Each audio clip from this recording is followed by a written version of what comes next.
Shalom, family. It's good to see you all here. Yeah, we are going to discuss Trevian Kutti. And she is one of the co-defendants in Donald Trump's trial for trying to tamper with an election. And I don't know, I think it amazes me how so many melanated people stand with Donald Trump when Donald Trump really didn't do anything for us. Not like that, you know? And as far as the economy being better, I mean that happens all the time. You know, you got some presidents where the economy's better and you got some that don't. I mean, in my opinion, if Donald Trump took office right now, he's not going to be able to turn this economy around right away. It's going to take some time. So it's going to technically be even bad if he were to take office.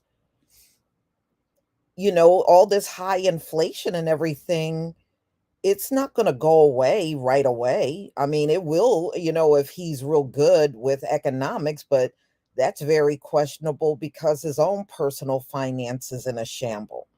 But until he comes with a reparations plan or he's going to do something about qualified immunity, because, you know, let's face it, when Donald Trump was in office, he didn't want to do nothing to the police. In fact, he was encouraging them to rough us up even more. You know, he told them to be rough with us, putting us in the police car. He was talking about us, y'all. He wasn't talking about the people that look like him.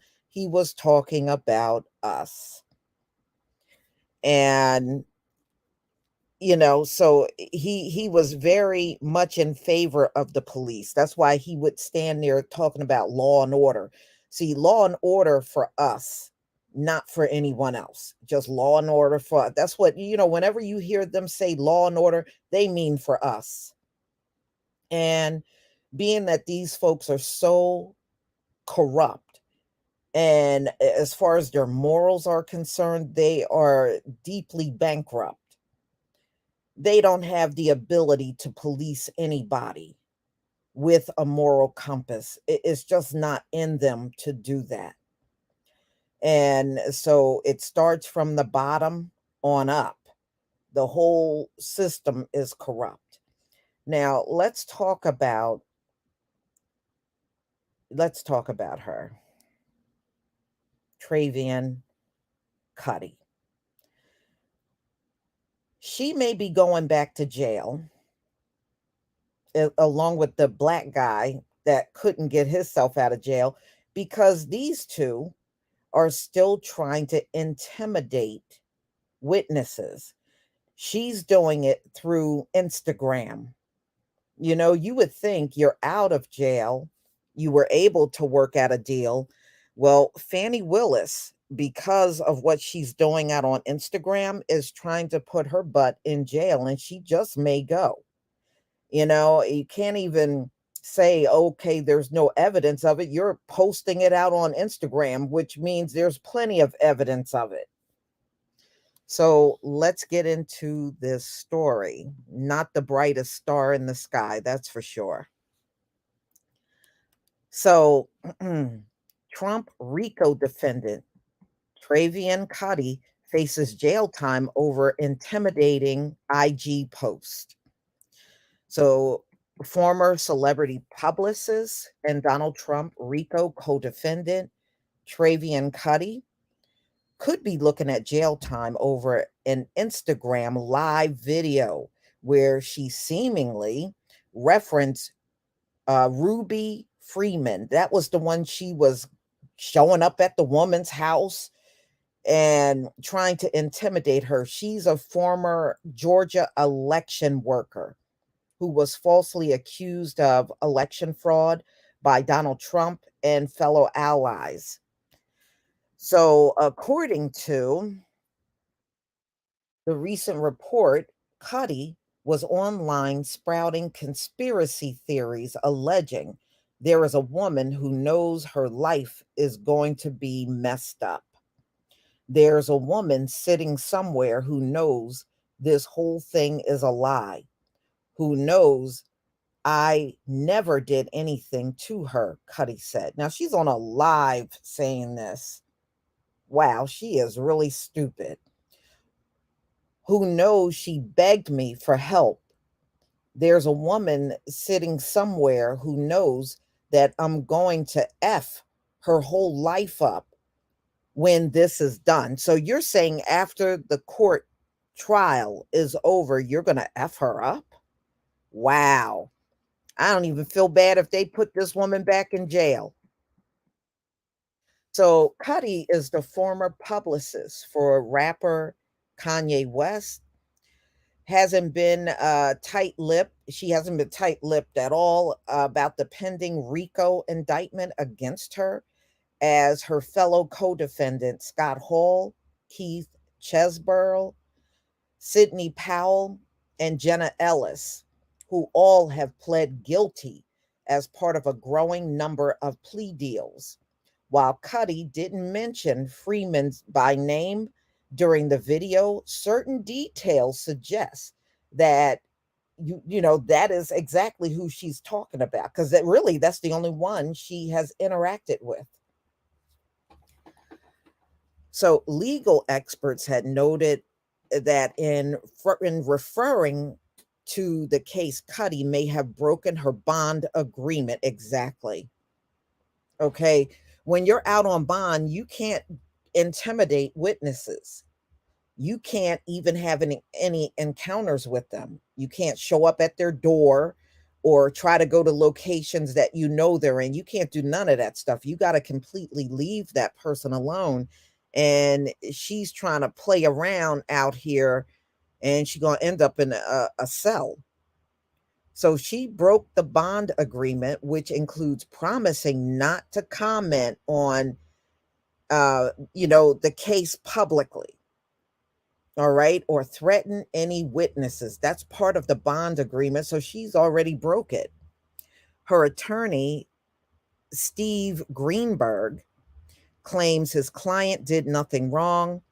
People have the right, even when they are out on bond, to comment on their cases. Actually, no, if that's part of the bond agreement that she would not comment on the case while she was free on bond, then she broke the bond.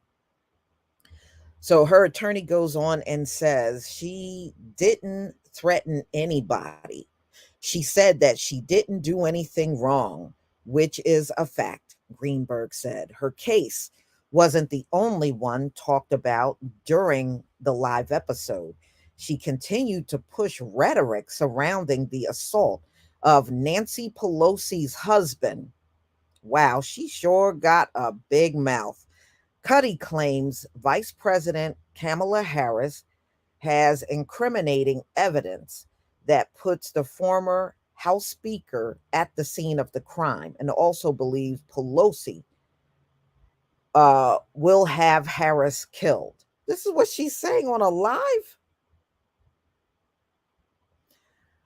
California Governor Gavin Newsom was also named as Kutti believes the only way he will become a Democratic nominee and win Black voter support is by blaming Harris' death on white supremacists. So she already got Kamala Harris assassinated. Wow. So she goes on to say, "Tell me how y'all think they going to deal with that Kamala situation because I think they're going to kill her," Cuddy said. "I really do because and then they're going to blame it on a white supremacist and that's the only way they can get black people to rally around the Democratic Party because black people rocking with Trump right now for real." So she's saying assassinating Kamala Harris is the only way to bring back black voters. This woman got some loose screws for real. She got some loose screws for real, y'all. She ain't all there. She sure got a lot to say for somebody because Fannie Willis, she will put her butt back in jail. She will.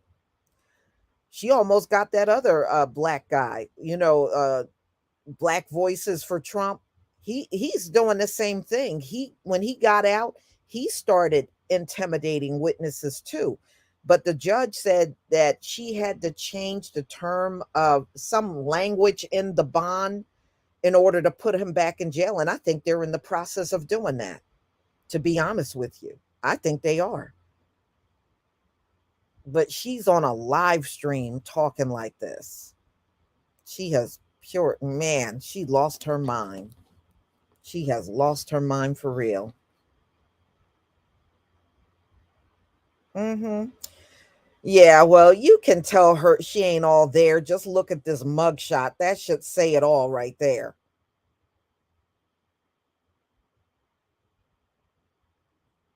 Mhm. Yeah, you can tell. She ain't all there. Mm-mm-mm. So y'all, you're going to have to tell me what you think about this one. No, there's a lot of people that voted for Biden that are now saying they will vote for Trump just to get Biden out of office. But everybody is not even down with that. There's a lot of folks saying they're just going to sit it out. They don't want to vote for Trump or Biden. They'll just sit the whole thing out. And then you got some people that said, they'll vote for Trump.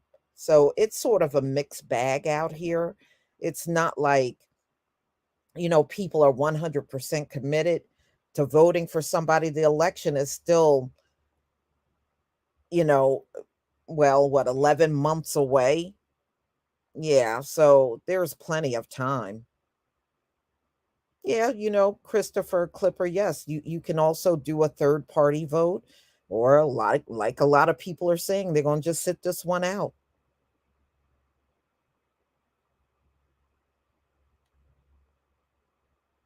Mhm. Yeah. Yeah, she does look possessed. Supreme. Yes, she does. I mean, I agree with that. Sierra said, "I'm not voting." Yeah, I hear that from a lot of people online, and I see it when I go to stories about the black vote. If I scroll down, I see a lot of that even in the comments where people are saying, "I'm not voting at all." Hmm.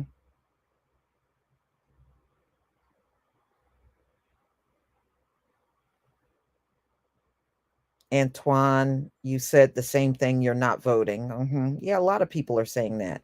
LS Fanning needs to focus on Young Thug. Yeah, he's on trial now, isn't he?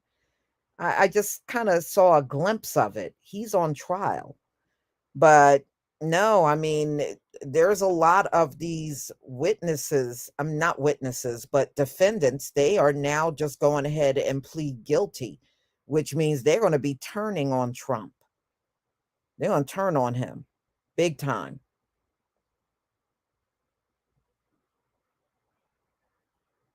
Yeah, but you know what? Neither one. Trump does not support reparations. And we know Biden don't, because Biden won't even bring up the subject. He avoids the subject at all costs.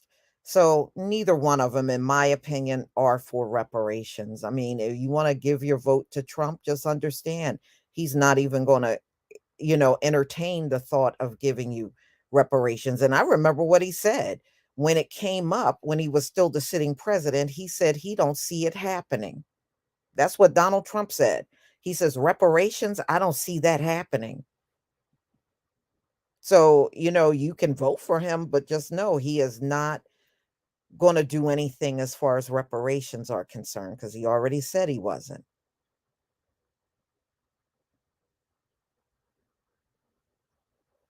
Hmm.